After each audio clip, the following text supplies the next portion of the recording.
तो नमस्कार, एक बार फिर से आप लोगों के सामने हाजिर है एक नई वीडियो लेकर। और ये जो वीडियो मैं लेकर आया हूं ये टीमों के कंपेयर के साथ साथ एक दूसरी चीज का भी कंपेयर करेगा। ये वीडियो लेकर आया हूं मैं गेंदबाजी के कंपेयर के लिए। जो आईपीएल 2023 में जो मुझे सबसे मजबूत गेंदबाजी के तौर पर टीम नजर आ रही है, उन तीन टीमों का मैं कंपेयर करने वाला हूं। तो आपको भी मजा आएगा इस कंपेयर को देखने में, क्योंकि ये वो टीमें हैं, ये तीनों वो टीमें हैं जिन टीमों के पास इस वक्त सबसे मजबूत और सबसे ताकतवर और धारदार गेंदबाजी है। तो चलिए इस वीडियो को शुरू करते हैं। इस वीडियो को तीनों टीमों को मैं कंपेयर करूंगा, लेकिन सबसे बड़ी बात क्या है इस वीडियो में कि इन तीनों टीमों के पास बहुत शानदार बल्लेबाज और गेंदबाज दोनों बड़े शानदार हैं इस टीम के पास। तो चलिए शुरू करते हैं। ये तीन टीमें हैं, गुजरात, उसके बाद में आरआर और SRH. Gujarat, RR versus SRH. जी हाँ, गुजरात, राजस्थान और एसआरएच। आपको पता है तीनों टीमों के पास मेरे भाई धांसू गेंदबाजी है, और इसीलिए आईपीएल 2023 में इन तीनों टीमों पर नजर सबकी रहने वाली है, क्योंकि इनके पास जो गेंदबाज है ना, ऐसे गेंदबाज बाकी किसी टीम के पास नहीं। हाँ, लखनऊ एक थोड़ा सा है, लेकिन लखनऊ के पास भी इनके मुकाबले उतनी बेहतर गेंदबाजी मुझे नजर नहीं आ रही है। अब चलिए मैं कंपेयर करता हूं कि कैसे कैसे। गुजरात की टीम वही जो मैं हमेशा बताता हूं, साहा, गिल, साई किशोर, हार्दिक, मिलर, राहुल, राशिद, शमी, यशदयाल, जोसेफ और साई किशोर। उसके बाद में राजस्थान, बटलर, जायसवाल, पडिक्कल, संजू, हिटमार। नंबर 6 पर इनको अभी जरूरत है, हालांकि आर अश्विन है, लेकिन मैं चाहता हूं कि उसके बावजूद एक तेज गति वाला ऑलराउंडर आए, बेन स्टोक आए, सैम करन आए, होल्डर आए। एक ऐसा यहां पर नंबर 6 पर मैं देखना चाहता हूं राजस्थान के लिए। मजा आ जाएगा, गेंदबाजी और धारदार हो जाएगी और ताकतवर हो जाएगी राजस्थान की। उसके बाद में रियान पराग को यार मैं अब चाहता हूं, मैं आईपीएल 2023 में चाहता हूं भाई अब ये रियान पराग आना चाहिए, क्योंकि इसने भाई कमाल की बल्लेबाजी 2023-22 में डोमेस्टिक क्रिकेट में की है। अब अगर फॉर्म में है तो भाई अब रियान पराग का खेलना बहुत जरूरी है। वैसे भी राजस्थान रियान पराग को हर मुकाबले में वैसे भी खिलाती है, तो अब तो भाई अब तो इसकी जगह बनती है लड़के की। उसके बाद में कुलदीप सेन, प्रसिद्ध कृष्णा, बोल्ट और चहल, ये गेंदबाजी है। अब यहां पर एसआरएच की बात करते हैं। एसआरएच में अभिषेक त्रिपाठी, मार्करम, फिलिप्स, दो जगह यहां पर खाली हैं। इनको अभी इन दोनों जगहों पर भरना पड़ेगा। एक यहां पर ऑलराउंडर आ जाए तेज गति वाला तो मजा आ जाएगा यहां पर एसआरएच के लिए भी। उसके बाद में सुंदर, भुवी, नटराजन, जेनसन और उमरान, ये पूरी टीम है। दोनों सुलझे हुए बल्लेबाज हैं, तेज रफ्तार से रन बनाना जानते हैं और बेहतर तरीके की फॉर्म में है, उसमें कोई डाउट नहीं है। तो नंबर 1 पर कोई भी राजस्थान को ही रखेगा।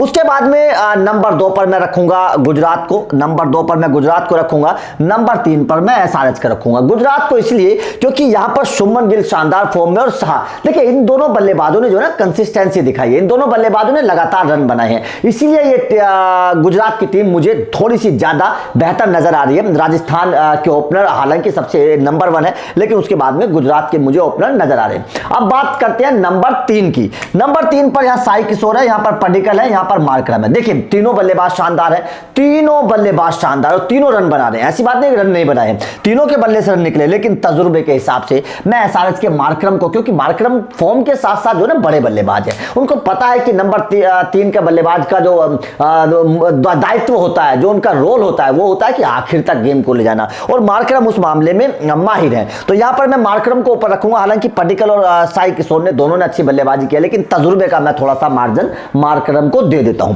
अब बात आती है नंबर 4 की। हार्दिक पांड्या, संजू और फिलिप्स, नो डाउट बहुत बेहतर बल्लेबाजी तीनों ने की है, तीनों ने बहुत अच्छी बल्लेबाजी की है, लेकिन बड़ा टफ, थोड़ा सा टफ है। हो सकता है कुछ लोग नाराज हो जाएं, कुछ लोगों को ये बात हजम ना हो, लेकिन उसके बावजूद हार्दिक ने अच्छी बल्लेबाजी भी की है, अच्छी गेंदबाजी भी की है, और क्योंकि ऑलराउंडर के तौर पर हार्दिक ने कमाल किया है, इसीलिए मैं ऑलराउंडर के तौर पर हार्दिक को नंबर 1 पर रखूंगा। और संजू ने 2022 में कमाल किया था। उसके बाद में इस टक्कर को थोड़ा सा टाई अगर कर दें तो भी कोई प्रॉब्लम नहीं है, क्योंकि तीनों कमाल के हैं अपनी अपनी टीमों के लिए, तीनों ने बड़ा अच्छा काम किया है। फिलिप्स ने हालांकि 2022 उतना बेहतर नहीं गया था, लेकिन उनका जब 2022 में जिस तरीके से उन्होंने इंटरनेशनल क्रिकेट में वापसी की है वो बहुत कमाल की रही है। बहुत शानदार तरीके से फिलिप्स ने बल्लेबाजी की है, शतक लगाया। तो भाई नंबर 4 की जो सिचुएशन है ना, ये बड़ी टफ है। तो यहां पर टाई भी अगर कर दें आप तो भी कोई प्रॉब्लम नहीं है, क्योंकि शानदार खेल तीनों इन्होंने ही दिखाया है। अब बात करते हैं नंबर 5 पर, मिलर है, हेटमायर है, यहाँ पर कुछ नहीं, तो नो डाउट मिलर नंबर 5 पर रहेंगे, सबसे ऊपर मिलर रहेंगे, उसके बाद में हेटमायर को रखेंगे। और अगर यहाँ पर नंबर 5 पर कोई बेन स्टोक्स जैसा, सैम करन जैसा आ गया तो भाई टक्कर हो जाएगी एसआरएच के लिए। और एसआरएच के पास पैसा भी है मेरे भाई, बहुत तरीके का पैसा है, सबसे ज्यादा पैसा 40 करोड़ से ज्यादा रुपए हैं, तो भाई खुलकर शॉपिंग कर पाएंगी काव्या मारन, ये बात भी सीधी सीधी सी है। अब नंबर 6 पर राहुल, इनके पास, राजस्थान के पास नंबर 6 वाला खिलाड़ी नहीं है यार। एक ऐसा खिलाड़ी जो अपने दम पर आखिर में आकर धुआंधार मचा दे, तूफान मचा दे, वो खिलाड़ी मुझे राजस्थान में नजर नहीं आ रहा है। और एसआरएच भी उस मामले में थोड़ी सी कमजोर है, तो नो डाउट राहुल रहेंगे। नंबर 7 पर राशिद खान, पराग और सुंदर, नो डाउट यहां पर राशिद खान मैं ऊपर रखना चाहूंगा, राशिद खान को, क्योंकि पराग ने बल्लेबाजी के तौर पर अच्छा किया, लेकिन गेंदबाजी के तौर पर उनका उतना बेहतर नहीं रहा है। सुंदर ने बल्लेबाजी के तौर पर अच्छा किया, लेकिन विकेट टेकिंग की जहां पर बात आती है वह राशिद खान थोड़े से मुझे ऊपर नजर आते हैं गेंदबाजी के तौर पर। तो इसीलिए राशिद खान अच्छे फिनिशर भी हैं, क्योंकि परिपक्व बल्लेबाज हैं, मैच्योर बल्लेबाज नजर आते हैं बल्लेबाजी में भी, और गेंदबाजी में तो खैर उनका कोई टक्कर है ही नहीं, तो इसीलिए राशिद खान। अब नंबर 8 पर बात आती है, देखिए यहां पर नंबर 8 के तौर पर मोहम्मद शमी है, कुलदीप सेन है और भुवनेश्वर कुमार। देखिए ये टक्कर बहुत जानदार होने वाली है। अब गेंदबाजों की बात शुरू हो गई है, तो गेंदबाजी के तौर पर तीनों टीमों में बहुत जोरदार टक्कर होने वाली है, क्योंकि भुवनेश्वर कुमार इस टीम की तेज गेंदबाजी की अगुवाई करते हैं और शानदार बने हुए हैं, पिछले कई सालों से सनराइजर्स हैदराबाद के साथ बने हुए हैं और विकेट चटकाते हैं। ऐसी बात नहीं विकेट नहीं चटकाते, विकेट चटकाते हैं। शुरुआत के ओवर के लिए, पावर प्ले के ओवर के मास्टर गेंदबाज है, गेंद को घुमाते हैं, इधर उधर परेशान करते हैं बल्लेबाज को, तजुर्बा उनके पास है। उधर कुलदीप सेन ने 2022 में कमाल की गेंदबाजी करके दिखाई, अपनी रफ्तार से परेशान किया, रफ्तार उनके पास है, उछाल उनको मिलता है और शानदार गेंदबाज कुलदीप सेन भी है। उधर मोहम्मद शमी बेहतर तरीके से उन्होंने टीम इंडिया के लिए भी किया, आईपीएल 2022 में भी किया, तो तीनों गेंदबाज एकदम शानदार हैं। लेकिन उसके बावजूद थोड़ा सा मैं मोहम्मद शमी को मार्जिन रखूंगा नंबर 1 पर, और नंबर 2 पर मैं कुलदीप सेन को रखूंगा। भुवनेश्वर कुमार को मैं नंबर 3 पर रखूंगा, क्योंकि भुवनेश्वर कुमार पिछले एक साल का प्रदर्शन अगर उनका देखोगे 2022 में उतना खास नहीं रहा था, और उसके बाद में टीम इंडिया में भी एक औसत प्रदर्शन उनका रहा है भुवनेश्वर कुमार का। इसलिए शमी नंबर 1, कुलदीप सेन को नंबर 2, नंबर 3 पर मैं भुवनेश्वर को यहां पर रखूंगा। अब बात आती है नंबर 9 की, तो देखिए यहां पर यश दयाल है, प्रसिद्ध कृष्णा, नटराजन, भाई तीनों गेंदबाज, मैं तो चाहता हूं कि तीनों के तीनों गेंदबाज टीम इंडिया में अगर आ जाएं तो भाई धमाल हो जाएगा, कमाल हो जाएगा, और टीम इंडिया बहुत तेज गेंदबाजी के तौर पर मजबूत हो जाएगी। देखिए प्रसिद्ध कृष्णा के बारे में लगातार क्रिकेट फैंस बोलते हैं भाई टीम इंडिया में लाओ, नटराजन के बारे में लगातार क्रिकेट फैंस ने बोला कि भाई विश्व कप में और एशिया कप में ले जाना चाहिए थे नटराजन को, जिस तरीके की यॉर्कर मारते जैसी लाइन लेंथ उनके पास है। और यश दयाल अभी अपनी जगह बनाते हुए नजर आ रहे हैं, लेकिन अभी यश दयाल के बारे में चर्चा नहीं है, लेकिन 2022 आईपीएल में कमाल की गेंदबाजी यश दयाल ने भी की थी।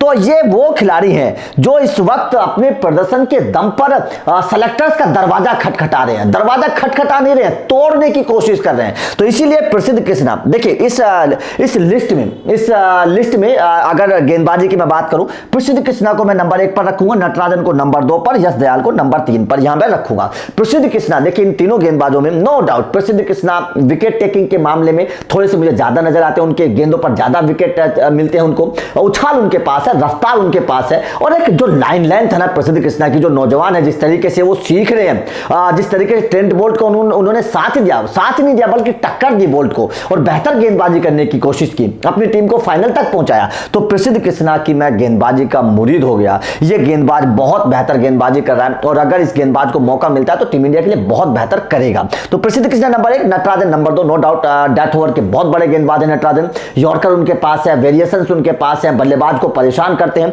तो नटराजन नंबर 2 पर रहेंगे। नंबर 3 पर मैं यश दयाल को रखूंगा, क्योंकि अभी सीखना बाकी, हालांकि बेहतर प्रदर्शन यश दयाल ने भी किया है। अब बात आती है नंबर 10 की। नंबर 10 पर तीनों विदेशी, जोसेफ, बोल्ट, जेनसन।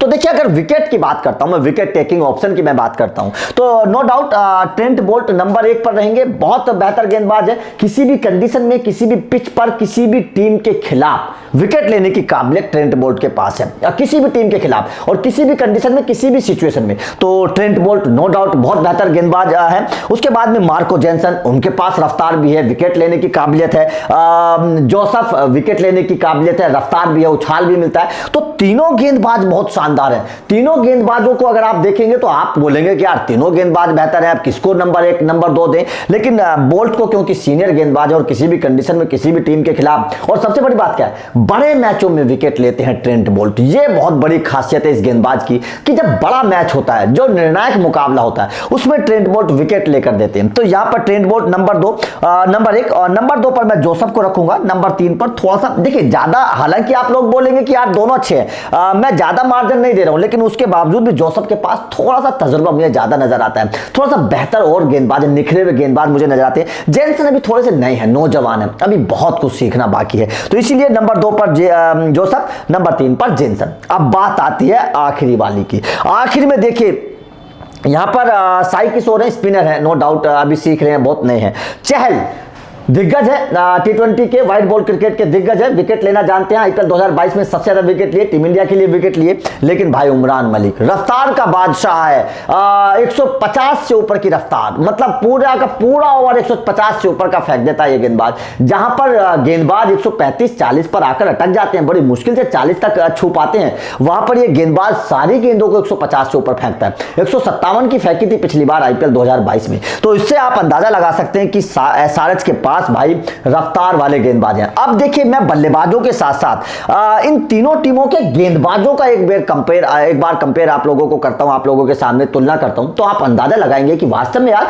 ऐसी गेंदबाजी तो बाकी टीमों के पास वास्तव में नहीं है जैसी गेंदबाजी तीनों टीमों के पास है। अब आप अंदाजा लगाना, देखिए मार्करम गेंदबाजी कर लेते हैं, अभिषेक शर्मा गेंदबाजी कर लेते हैं, सुंदर गेंदबाजी करते हैं, भुवनेश्वर, नटराजन, जेनसन, मतलब 1 2 3 4 5 6 7 गेंदबाज तो इनके पास ऑप्शन अभी भी है। ये 2 और आएंगे, इन दोनों में से एक तो पक्का ऑलराउंडर आना है, तो 8 गेंदबाजी के ऑप्शन एसआरएच के पास हो जाएंगे। 8, सोचिए जिस टीम के पास 11 खिलाड़ियों में से 8 गेंदबाजी के ऑप्शन हो, और वो भी सारे बढ़िया। मार्करम ने विकेट लिए हैं, आप लोगों को पता होगा अगर आप इंटरनेशनल क्रिकेट फॉलो कर रहे हैं तो मार्करम ने विकेट लिए हैं। अभिषेक शर्मा ने डोमेस्टिक क्रिकेट में बेहतर प्रदर्शन किया है। सुंदर के बारे में तो सभी जानते हैं, भुवनेश्वर कुमार, नटराजन के बारे में तो कोई कहने की जरूरत ही नहीं है, मार्को जेनसन के बारे में भी और उमरान मलिक के बारे में भी। तो आप देखिए कितने एसआरएच के पास गेंदबाजी को और प्रॉपर गेंदबाजी के ऑप्शन है, ऐसे सारे ऑप्शन है जिनसे आप सारे ओवर करवा सकते हैं, 4-4 ओवर करवा सकते हैं। अब बात राजस्थान की करते हैं।